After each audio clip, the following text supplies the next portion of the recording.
Capítulo 29. Trama que se urde para perderme. El caso de la joven condesa Bonafede. La herbería. Visita a mi domicilio. Mi visita al señor de Bragadino.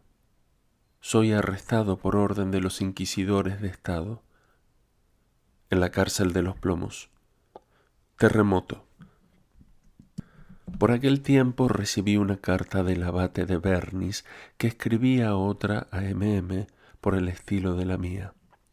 En ella me explicaba minuciosamente los peligros que había en sacar a mi amiga del convento y llevarla a París, donde toda su influencia no podría darnos la seguridad sin la cual no hay dicha posible. Vi a M.M. Nos comunicamos nuestras cartas. Ella vertió lágrimas amargas y su tristeza me tocó en el fondo del corazón.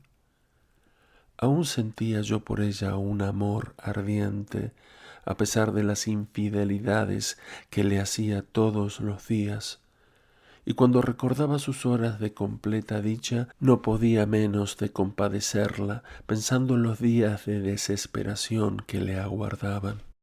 Un acontecimiento inesperado nos obligó a hacer saludables reflexiones. Un día en que yo había ido a verla, me dijo: «Acaban de enterrar a una religiosa que murió anteayer de consunción y en olor de santidad. Tenía 28 años. Se llamaba María Concepción. Te conocía y dijo su nombre a C.C. cuando venías a misa los días festivos. C.C. le suplicó fuese discreta, pero la religiosa le dijo que era su nombre muy peligroso, cuya presencia debía temer una muchacha. C.C. me refirió todo esto después de la mascarada de Pierrot que te dio a conocer».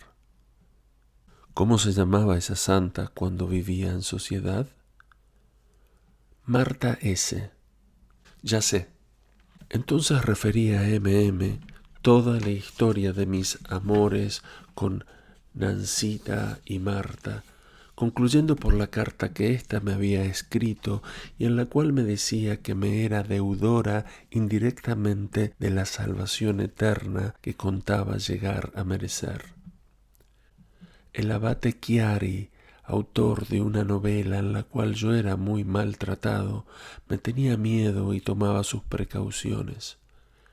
Por aquel tiempo recibí una carta anónima en que se me decía que en vez de pensar en vengarme del abate, haría mucho mejor en pensar en mí, pues un peligro inminente me amenazaba.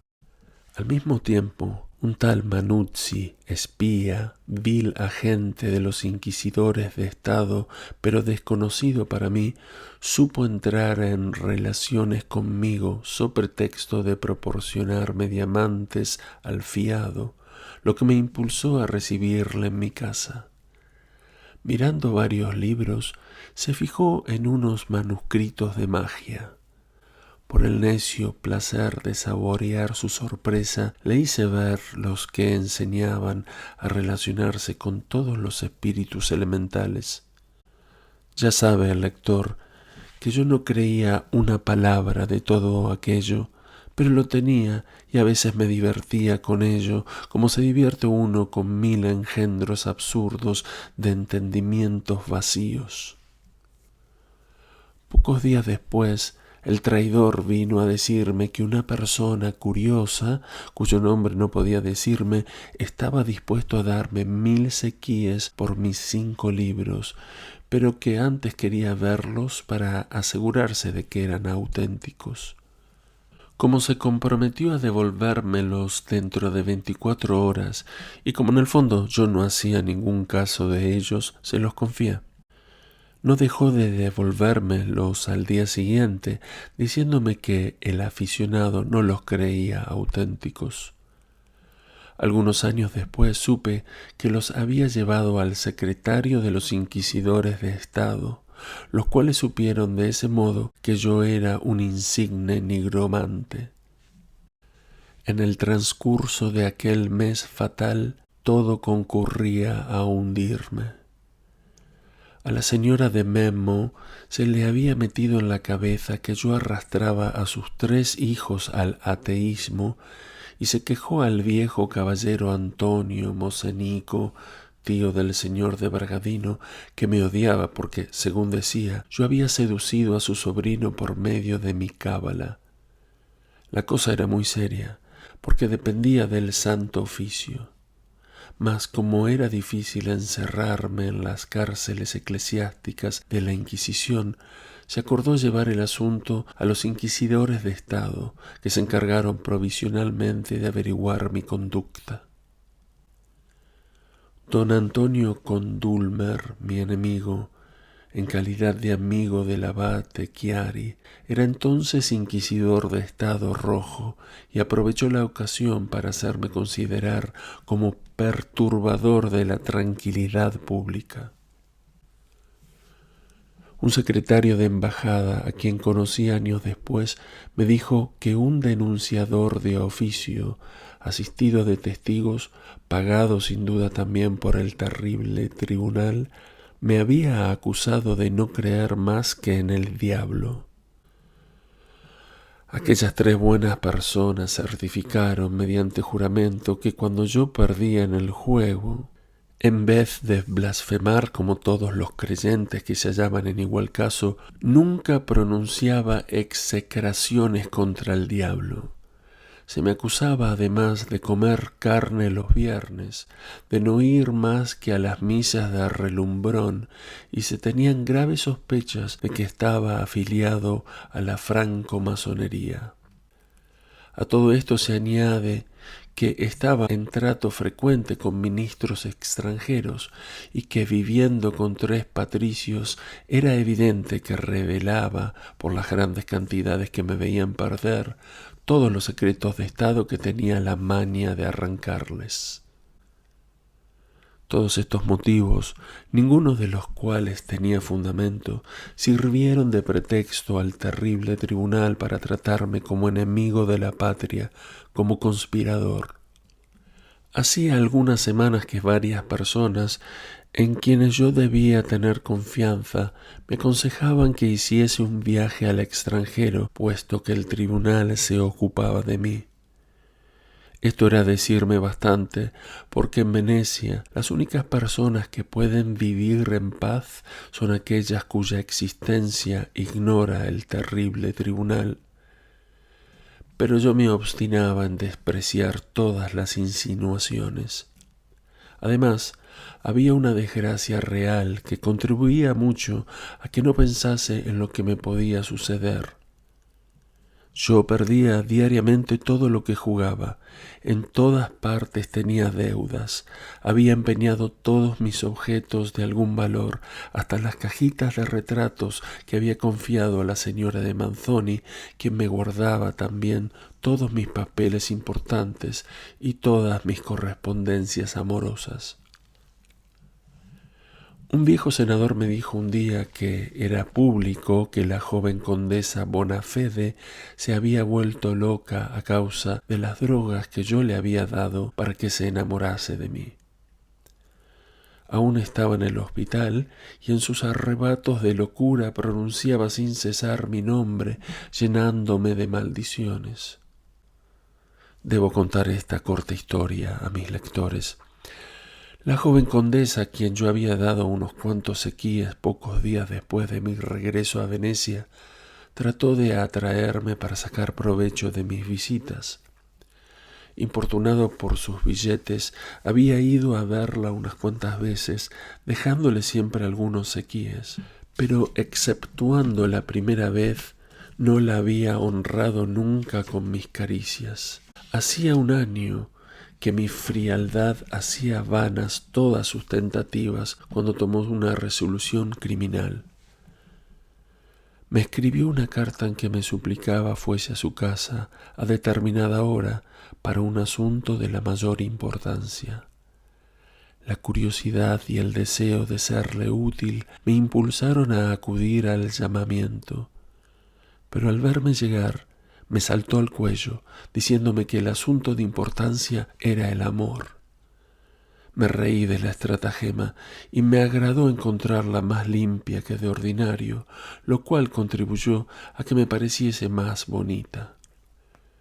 Me recordó nuestra entrevista en el fuerte de San Andrés y de tal modo supo animarme que me encontré a punto de satisfacerla. Me quité el sombrero y le pregunté si su padre estaba en casa. «Ha salido», me dijo ella. Teniendo necesidad de salir un instante, al volver me equivoqué de puerta y entré en la habitación inmediata, donde me sorprendió hallarme en presencia del conde y de dos hombres de muy malas trazas. «Mi querido conde», le dije, «vuestra hija acaba de decirme que no estabais en casa». Yo le di esas órdenes porque tengo un asunto que arreglar con estos señores, pero lo arreglaremos otro día. Quise salir, pero él me detuvo, y despidiendo a los dos hombres, se puso a contarme la historia de sus desventuras y de su miseria. Concluí por darle 6 sequíes y me abrazó llorando de alegría. Llamó a su hija, le dijo que se quedase conmigo y se fue. Solo con la condesa examiné la puerta de comunicación con el cuarto donde me había encontrado con ella momentos antes y la encuentro entornada. Vuestro padre me hubiera sorprendido y es fácil adivinar lo que hubiera hecho con los 2 esbirros que estaban con él. El complot es evidente. Ella niega, llora, jura por lo más sagrado, se hinca de rodillas. Yo vuelvo a la cabeza, tomo mi abrigo y me voy sin decir nada. Continuó escribiendo, pero sus billetes se quedaron sin respuesta y no volví a verla. Era en verano y el calor, la pasión, el hambre, la miseria le trastornaron la cabeza y enloqueció hasta el punto de salir un día desnuda a la calle, gritando que la acompañasen a mi casa. Esta miserable historia se divulgó y me contrarió mucho. Encerraron a la infeliz condesita que no recobró la razón hasta 5 años después. Al salir del hospital se vio en la triste necesidad de pedir limosna por la calle, lo mismo que sus hermanos, a excepción del mayor, a quien encontré 12 años después en Madrid, simple cadete de la guardia del rey de España. Hacía 1 año que se había vuelto loca la condesa, pero como la cuestión era acumular faltas sobre mí, se desenterró esta historia, se la adornó con todos los atractivos de la ficción y se engrosaron las nubes de donde había de partir el rayo que debía aniquilarme. En julio de 1755, el odioso tribunal ordenó al Messer Grand que me prendiese, muerto o vivo. Nunca anuncian la menor de sus órdenes sin pena de muerte para el infractor. 3 o 4 días después, antes de la fiesta de San Jaime, M.M. me regaló unas cuantas varas de encaje de plata para adornarme una casaca de tafetán que había de estrenar la víspera de mi fiesta. Fui a verla con mi hermosa casaca puesta y le dije que al día siguiente iría a suplicarle que me prestase dinero porque no sabía dónde encontrarlo. Aún tenía ella los 500 sequíes que se había reservado cuando la venta de sus diamantes. Seguro de recibir al día siguiente el dinero, pasé la noche jugando y perdí 500 sequíes bajo palabra. Al amanecer, necesitando calmarme, me fui a la herbería, a orillas del gran canal que atraviesa la población. Es un mercado de frutas y flores.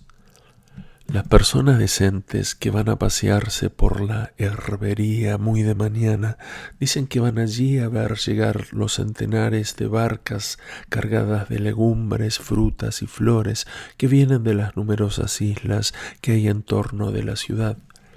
Pero todo el mundo sabe que aquel paseo o mercado se llena de hombres y mujeres de vida disipada que han pasado la noche en los placeres de citeres, en los excesos de la mesa o en las emociones del juego. Unos y otros van allí a respirar el aire libre y calmar su agitación. Esto prueba lo mucho que puede cambiar el carácter de una nación. Los venecianos de otro tiempo, tan misteriosos en galantería como en política, son borrados por los modernos, cuyo gusto predominante consiste en no hacer misterio de nada. Los hombres que van a la herbería con mujeres quieren excitar la envidia de sus iguales haciendo alarde de sus conquistas. Los que van solos tratan de hacer descubrimientos o excitar celos. Las mujeres van para que las vean y para que todo el mundo sepa que no tienen escrúpulos. Nada de coquetería. El desorden reina. Un desorden estudiado que se presta a conjeturas. Los hombres que dan el brazo a las mujeres manifiestan por su indolencia el fastidio de una complacencia usada y hacen suponer que el desorden de sus compañeras es la prueba de su triunfo. En fin, es de buen tono en este paseo matutino mostrar cierto abatimiento y la necesidad de ir a la cama. Después de haberme pasado media hora, me retiro a un cuarto que había alquilado en casa de una buena amiga del doctor Righelini. Saco la llave para abrir y encuentro la puerta abierta y la cerradura rota. Subo, entro y hallo a todo el mundo levantado y a mi ama exhalando amargas quejas.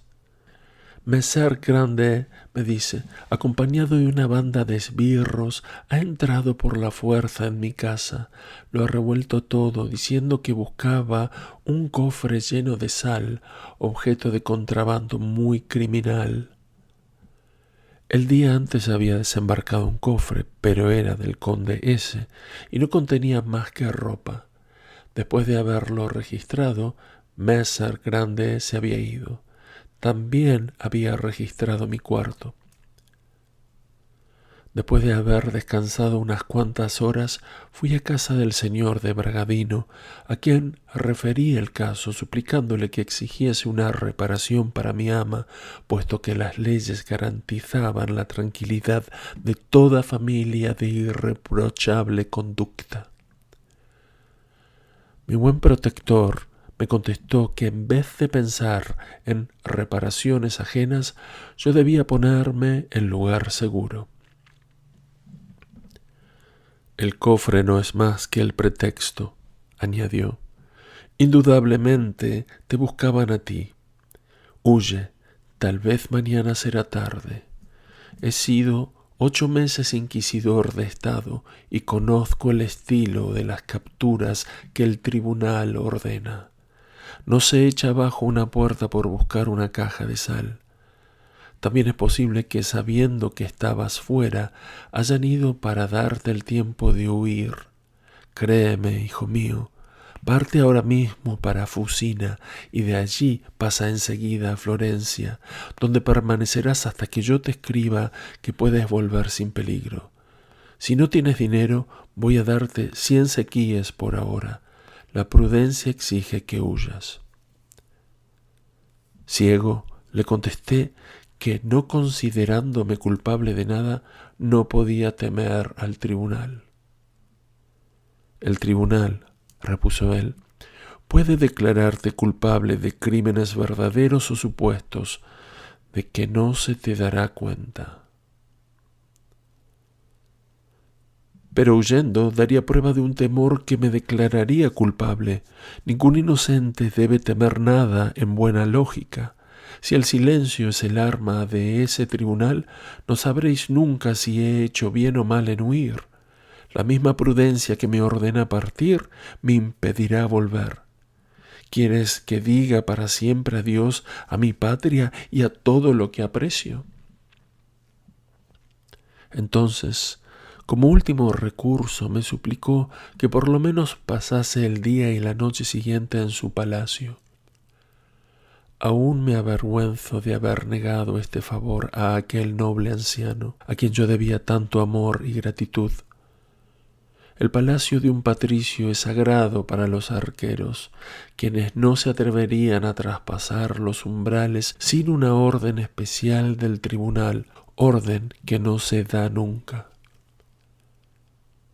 Me conmovió ver llorar al señor de Bragadino, y quizá iba yo a conceder a sus lágrimas lo que obstinadamente había rehusado a sus súplicas y a la razón. Por favor, le dije, no me sometáis al desgarrador espectáculo de vuestras lágrimas. Recobrando al momento toda su fuerza, hizo algunas ligeras reflexiones y luego, con una sonrisa llena de bondad, me abrazó diciendo: «Tal vez estoy destinado, amigo mío, a no volver a veros jamás, pero fata viam inveniunt». El destino sabe guiarnos. Lo abracé tiernamente y me marché. ¡Ay! Su profecía se cumplió, pues no volví a verlo. Mi ilustre amigo murió 11 años después.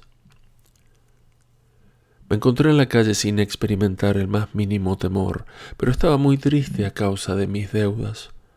No tuve valor para ir a Murano a que me diese sus últimos 500 sequíes que hubiera tenido que pagar inmediatamente al que me los había ganado la noche anterior. Preferí ir a rogarle que esperase 8 días, e hice bien. Después de esta sensible diligencia, regresé a mi habitación. Era el anochecer del día 25 de julio de 1755. Al amanecer del día siguiente, entra en mi cuarto el terrible Messer Grande.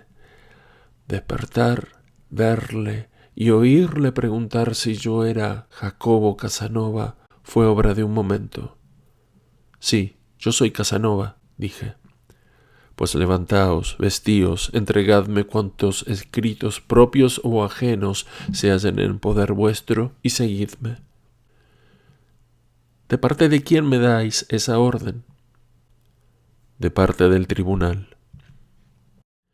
¿Cuál es el imperio que ciertas palabras ejercen en el alma y quién podría determinar su fuente? Yo, que tanto alarde había hecho hasta entonces de mi valor, apoyado en mi inocencia, al oír la palabra tribunal, quedé petrificado y sin más facultad que la material de obedecer pasivamente. Mi bufete estaba abierto. Todos mis papeles se hallaban sobre una mesa que me servía de escritorio. «Tomad», dije al emisario del horrible tribunal, señalándole los papeles que cubrían la mesa. Llenó con ellos un saco que entregó a un esbirro y me dijo luego que era preciso que le entregase ciertos manuscritos encuadernados que yo había de tener. Le indiqué el sitio donde se encontraban y esto me abrió los ojos.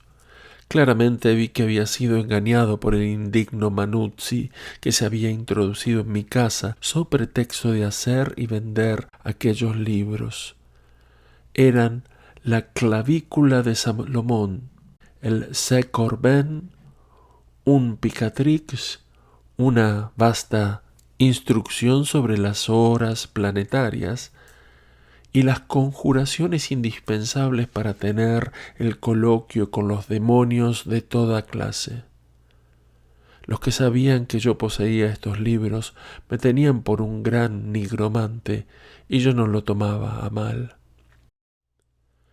Messer Grande se apoderó también de los libros que yo tenía sobre la mesa de noche, tales como Petrarca, Ariosto, Horacio, el filósofo militar, Manuscrito, el portero de los cartujos, el aretino que Manuzzi había denunciado, pues también me lo pidió el funcionario del tribunal. Mientras tanto, yo me vestía maquinalmente. Me puse una camisa con encajes y mi hermosa casaca nueva, sin darme cuenta de ello y sin que el messer Grande, que no me perdía un momento de vista, tomase a mal que yo me vistiese como si tuviera que ir a una fiesta. Me hicieron entrar en una góndola con una escolta de 4 hombres, después de lo cual el jefe de los arqueros me llevó a la terrible cárcel de los plomos. Pasamos por una habitación donde un individuo vestido de patricio, a quien me presentaron, dijo, después de haberme inspeccionado: «È quello, métetelo in depósito». Este hombre era el secretario de los inquisidores, el prudente Domingo Cavalli, quien se avergonzó de hablar veneciano en mi presencia, pues pronunció mi sentencia en lengua toscana. Fui luego confiado al guardián de los plomos, que se hallaba presente con un enorme manojo de llaves en la mano y que, seguido de los arqueros, me hizo subir 2 escalerillas, al cabo de las cuales seguimos por una galería, luego por otra separada de la primera mediante una puerta cerrada con llave, y últimamente por otra galería al extremo de la cual abrió una puerta que daba a un sucio desván muy pequeño y mal alumbrado por un elevado ventanillo. Tomé este desván por mi cárcel, pero estaba en un error. El guardián tomó una enorme llave, abrió una puerta forrada de hierro de 3,5 pies de altura, con un agujero de 8 pulgadas de diámetro en el centro, y me preguntó por el agujero enrejado de la puerta qué quería comer. «Aún no lo he pensado», le contesté. Y se fue, cerrando cuidadosamente todas las puertas con llave. Abatido y atontado permanecí un rato inmóvil. Luego inspeccioné aquel triste calabozo con la cabeza inclinada, pues el techo se hallaba solo a 5,5 pies de altura. En un rincón había una especie de alcoba donde cabía una cama, pero no encontré cama, ni mesa, ni silla, ni mueble alguno, excepto un cubo de madera, cuyo uso puede adivinar el lector, y una tabla clavada en la pared. En ella puse mi capa de seda, mi hermosa casaca mal estrenada y mi sombrero bordado y provisto de una hermosa pluma blanca. El calor era extraordinario y maquinalmente el instinto me llevó hacia la pequeña reja, único punto en que podía apoyar los codos. No podía ver por el ventanillo, pero veía la luz que alumbraba el desván, por el cual se paseaban unas ratas de espantosa magnitud que venían hasta debajo de la reja sin demostrar el menor espanto. Me apresuré a cerrar el agujero con un ventanillo interior, pues la vista de aquellos bichos, que siempre me han repugnado mucho, me hubiera helado la sangre. Pasé 8 horas en silencio sin hacer movimiento alguno. Luego se apoderó de mí una vaga inquietud, viendo que nadie venía a darme de comer ni a traerme lo necesario para acostarme. Me parecía que al menos debían haberme dado una silla, pan y agua. En mi vida había tenido la boca tan seca y tan amarga. Al oír las 8 me puse furioso, pateando y dando gritos, blasfemando y haciendo todo el ruido a que me excitaba mi extraña situación. Después de 1 hora de este furioso ejercicio, envuelto en las tinieblas, me arrojé en el suelo. Tan cruel abandono no me parecía natural y deduje que los bárbaros inquisidores habían jurado mi muerte. La irritación de mi espíritu, el hambre que empezaba a hacerse sentir, la sed que me devoraba y la dureza del piso en que me hallaba tendido no impidieron que la naturaleza extenuada reclamase sus derechos y me dormí. La campana de medianoche me despertó, y qué horrible es despertar cuando se pasa a echar de menos las ilusiones de la nada. Tendido sobre el costado izquierdo, alargué el brazo derecho para coger mi pañuelo que recordaba haber dejado en aquel punto.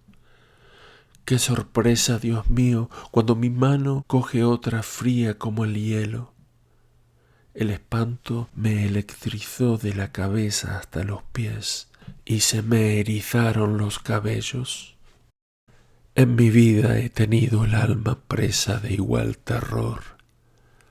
Pasé 3 o 4 minutos en una especie de anonadamiento, inmóvil e incapaz de pensar. Vuelto un poco en mí, me esfuerzo en creer que la mano que me ha parecido tocar puede no ser sino un efecto de mi imaginación trastornada, y con esta esperanza alargo nuevamente el brazo y vuelvo a encontrar la misma mano. Transido y estremecido de horror, suelto un grito penetrante y apartando la mano que cogía, retiro mi brazo con presteza. Luego, creyéndome capaz de reflexionar, doy por supuesto que durante mi profundo sueño alguien ha venido a colocar un cadáver a mi lado. Estaba seguro que no lo había al acostarme. Será el cadáver de algún infeliz estrangulado por el verdugo del tribunal y de ese modo quieren avisarme la suerte que me espera. Este pensamiento me exaspera, me pongo furioso, todo mi espanto se convierte en rabia. Tiendo otra vez mi brazo hacia la mano helada, la cojo para convencerme de toda la atrocidad del caso. Quiero levantarme, me apoyo en mi codo izquierdo y me apercibo de que es mi otra mano la que tengo. Amortiguada por el peso de mi cuerpo y por la dureza del piso que me servía de colchón, había perdido calor, movimiento y sensibilidad. Esta aventura me inspiró las más negras reflexiones. Comprendí que me hallaba en un sitio donde, si lo falso parecía verdadero, la verdad debía parecer falsa, donde el entendimiento debía perder la mitad de sus privilegios y donde la fantasía alterada debía hacer a la razón víctima de la esperanza quimérica o de una espantosa desesperación. Resolví tomar mis precauciones sobre este punto y por primera vez en mi vida, a la edad de 30 años, llamé en mi auxilio a la filosofía, cuyos gérmenes tenía yo en el alma, pero que aún no había tenido necesidad de emplear. Después de la emoción que acababa de experimentar, no me era posible dormir. ¿Y cómo había de levantarme si no podía tenerme en pie? Permanecí sentado hasta las 8. A las 8:30, el silencio profundo de aquel infierno de la humanidad viviente fue interrumpido por el rechinamiento de los cerrojos en los vestíbulos de los corredores que conducían a mi calabozo. ¿Habéis tenido tiempo de pensar en lo que queréis comer?, me gritó el carcelero en ronca voz a través del ventanillo. Le contesté que deseaba una sopa de arroz, cocido, asado, pan, vino y agua. Se fue y volvió un cuarto de hora después a decirme que le extrañaba que yo no reclamase una cama y los muebles necesarios. Porque, añadió, si pensáis que solo os han metido aquí por una noche, os equivocáis. Traedme pues todo lo que creéis necesario. ¿Dónde debo ir? Aquí tenéis papel y lápiz. Escribidlo todo. Le indiqué por escrito dónde tenía que ir a buscar mis camisas, medias, toda clase de prendas de vestir, una cama, una mesa y una silla, y por último los libros que me habían tomado, papel, plumas, etc. A la lectura que le hice de esos artículos, pues el carcelero no sabía leer, dijo: Borrad libros, papel, plumas, espejos, navajas, todo eso aquí es fruto prohibido. Después dadme dinero para comprar vuestra comida. Tenía 3 sequíes, le di uno y salió.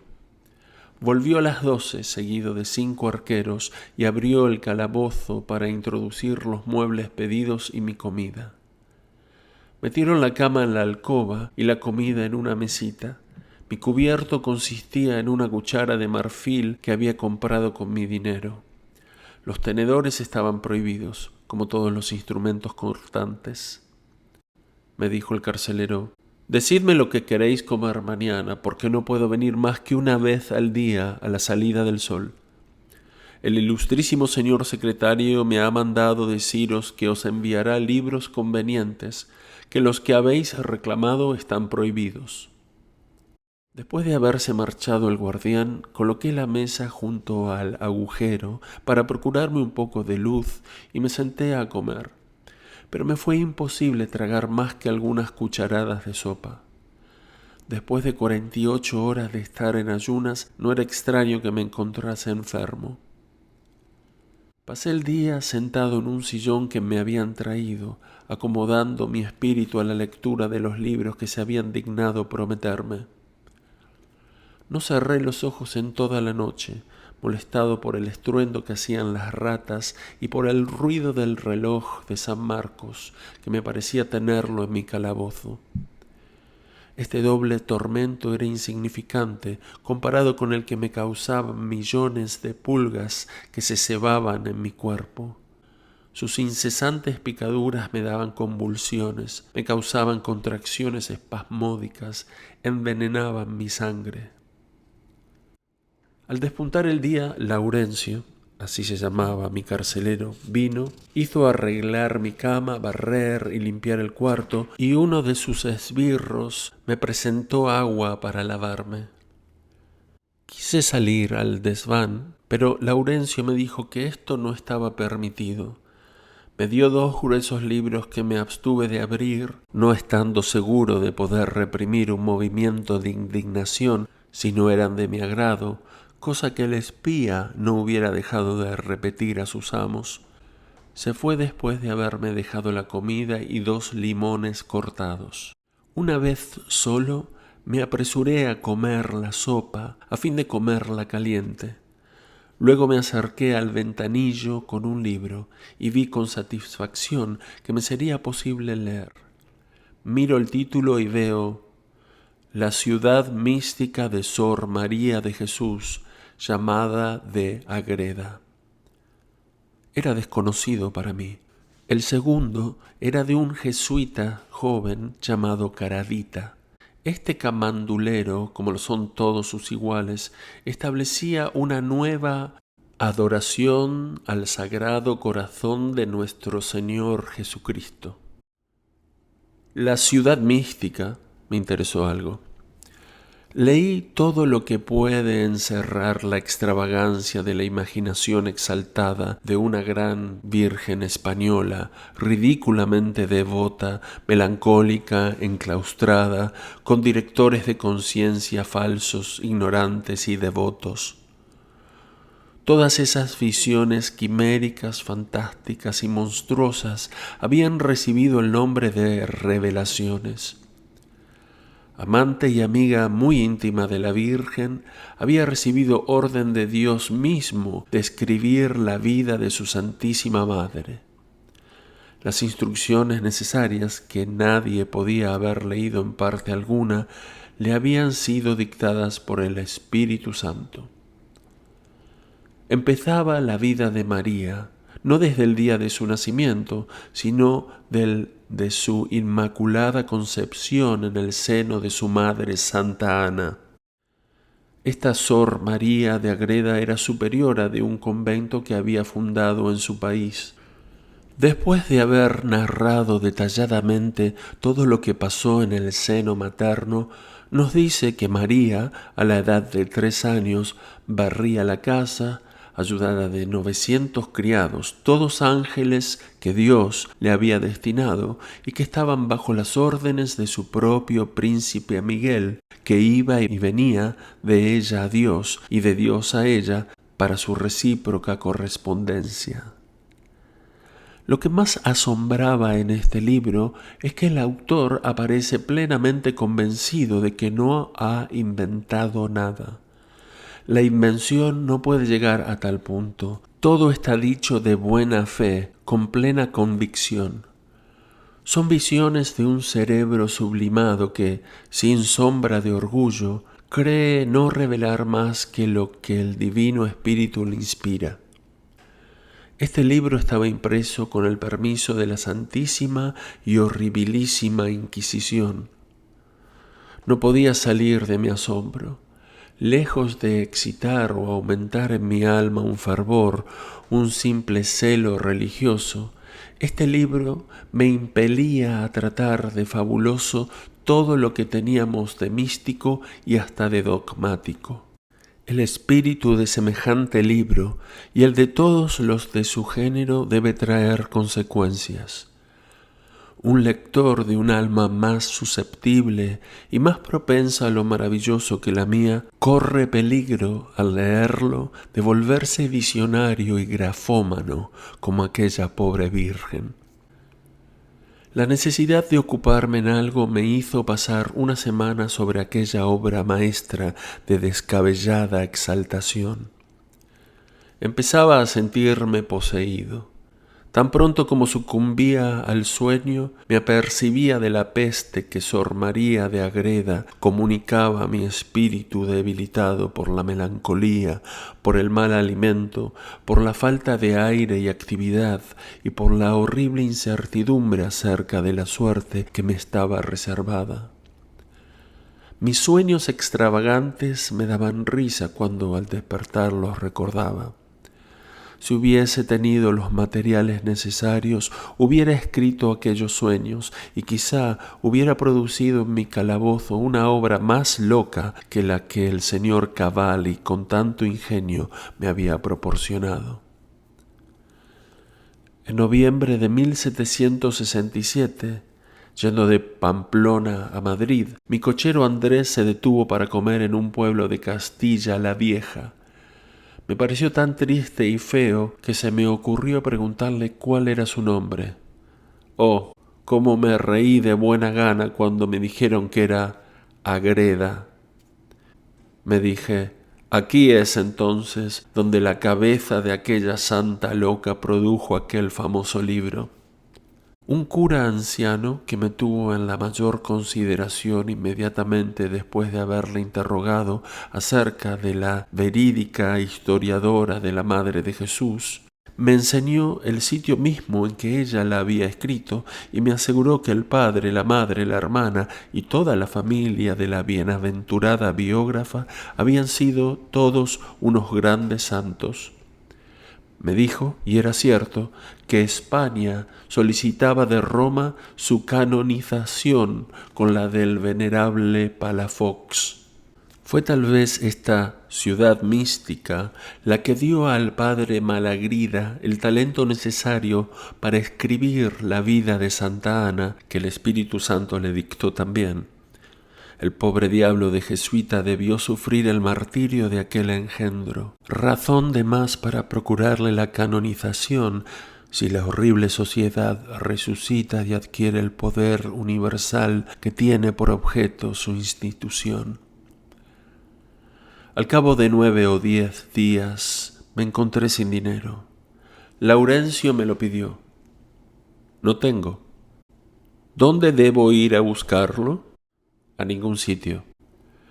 Lo que disgustaba a aquel hombre ignorante, avaro, lenguaraz y curioso era mi silencio y mi laconismo. Al día siguiente me dijo que el tribunal me señalaba 50 sueldos diarios, que él había de ser mi cajero, pero que me daría cuenta cada mes y emplearía los ahorros como yo quisiese. Me traerás 2 veces por semana la Gaceta de Leyde. Imposible, está prohibido. 65 libras cada mes era más que suficientes, puesto que yo no comía. El calor excesivo y la inanición causada por falta de nutrición me habían enervado. Estábamos en la canícula.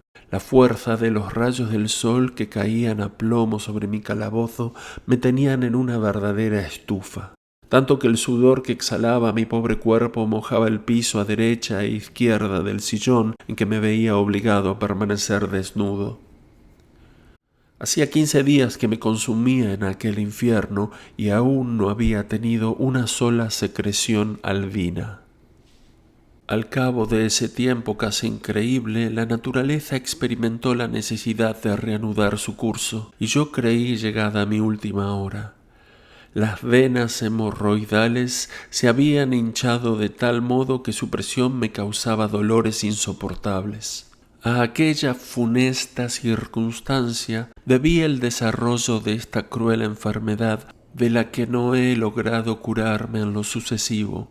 Esta enfermedad me ha valido parabienes en Rusia, donde es objeto de tanta consideración que no me atreví a quejarme cuando volví 10 años después. El mismo día me atacó una fuerte fiebre y me quedé en cama.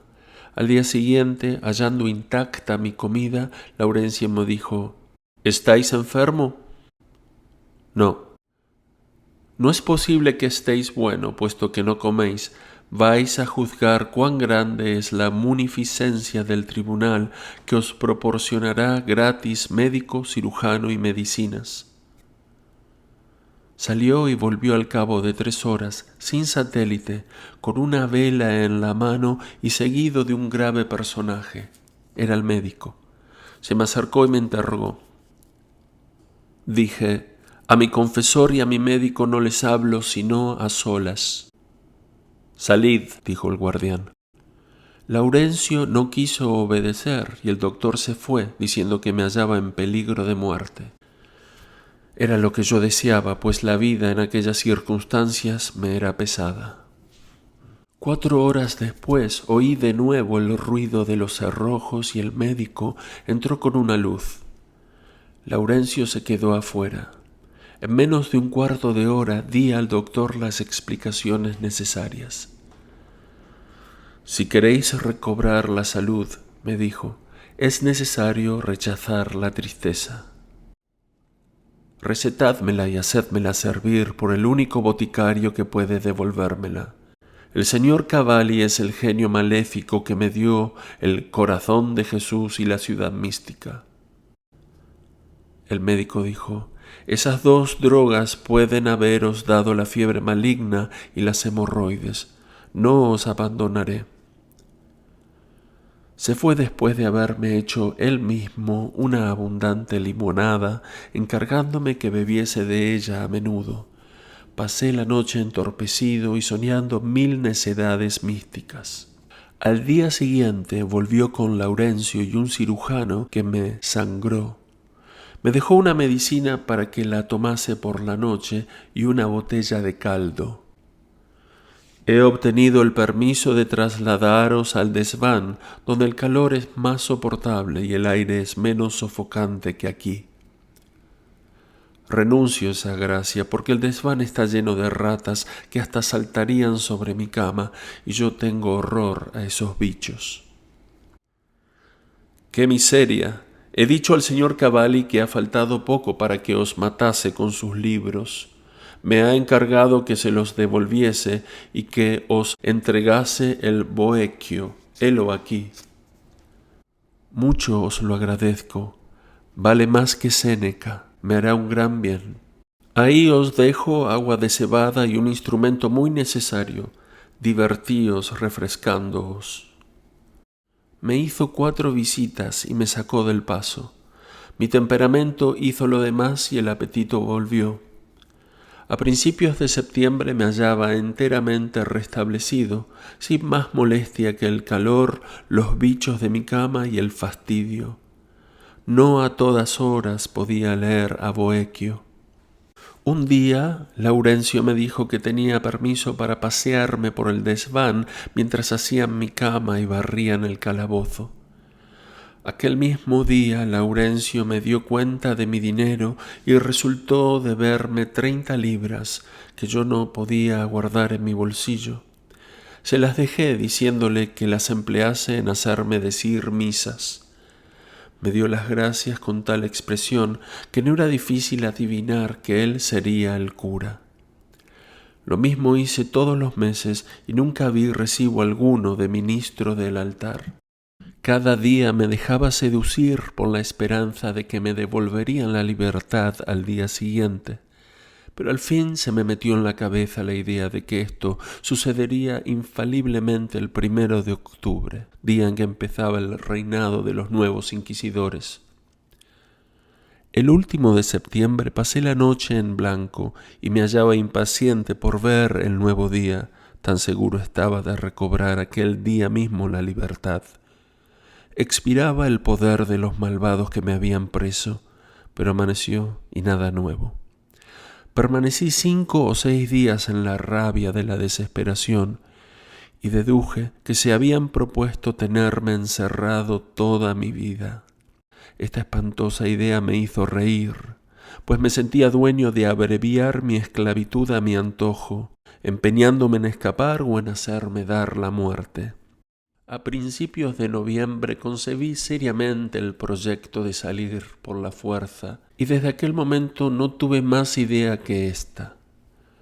Concebí 100 medios a cual más atrevido, pero siempre un nuevo plan me hacía rechazar aquel a que acababa de dar la preferencia.